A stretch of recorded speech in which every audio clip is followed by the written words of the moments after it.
vaikiškas dabar, sakyčiau, protestavimas prieš tai, ką nori mums padaryti.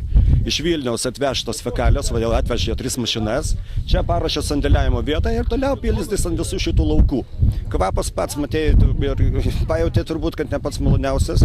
Ir čia yra kažkokia tai firma sudarius, kaip tarpininkas sudarius savo ten sutartis ir žemė šį čia, aišku, ne mūsų, jau čia yra danų, kiek mes suprantam tą žemę, tik tai yra būdai, kaip ta žemė gauta.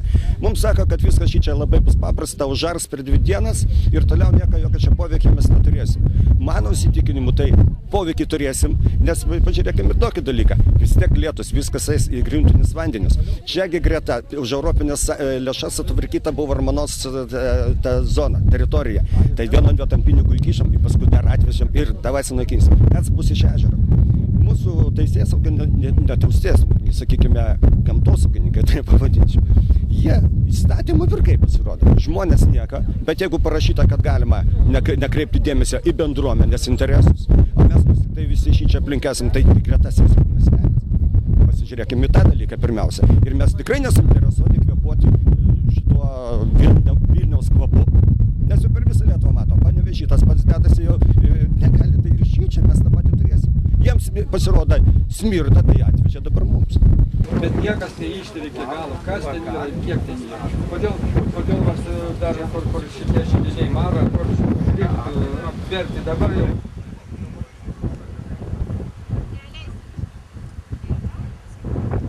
Markevičius Juozas būsiu vadybininkas. Tai kurios čia bendrovės? Aš atstovauju danų bendrovėje. Kas čia vyksta dabar? Nu, kas vyksta, tai turbūt matosi ekrane, kad yra planai Vilniaus vandenų dumblų tręšti laukus. Tačiau mano supratimu, kad šiai dienai tam nėra pasiruošta tiesiog ir nei tų planų, nei leidimų. Tai yra labai rimtas dalykas ir tiesiog bendruomenė sukilo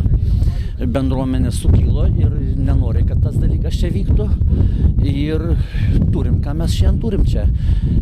Manau, kad tie reikalingi dokumentai, visi derinimai turėtų būti šiuo momentu čia. Bet kadangi nieko nėra, už tą toksai neaiškumas gaunasi. Pusė 12 tai tikrai jau. Čia pirmieji mūsų darbai. O tai praktiškai, jeigu neįvyksta, tai jie būtų ir išpylę ir išpylę. Jeigu jie Matulaitės. Vieną mašiną. Vietos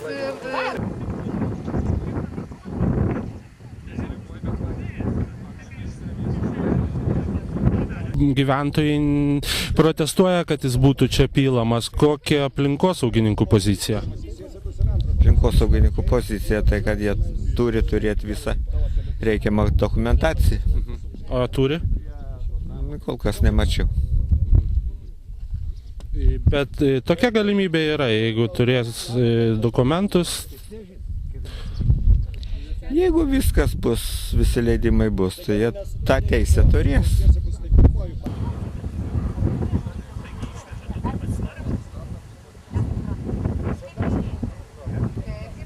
O kur reikia išvis kažkokį šaknekėlį pramušti, tai tada kiek parašų reikia, kiek tai... Kas vyksta jūsų akimis čia? Kas vyksta? Mano galva, pažeidžiami visi ne tik demokratijos, bet žmoniškumo principai. Nes kažkokie klerkai Vilniuje nutarė už visą Ukmergės rajoną atvežti į Siesikų, kol kas į Siesikų apylinkės, reiškia, ir supilti fekalijas, žmogiškas fekalijas.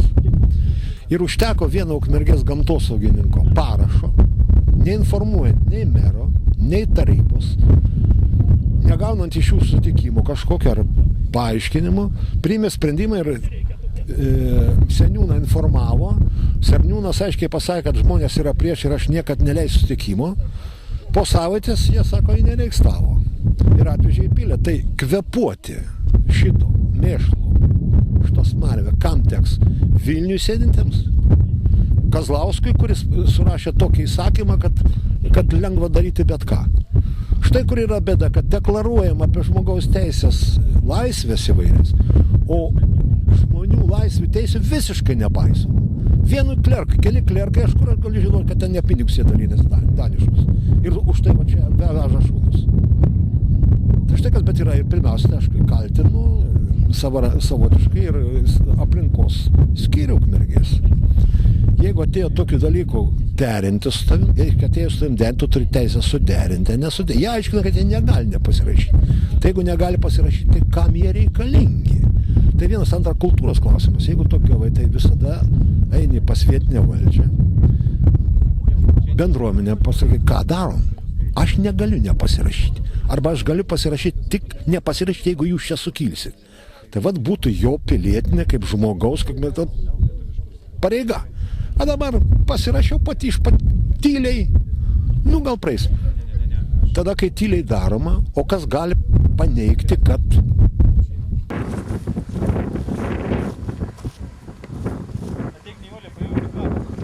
Tai aš jau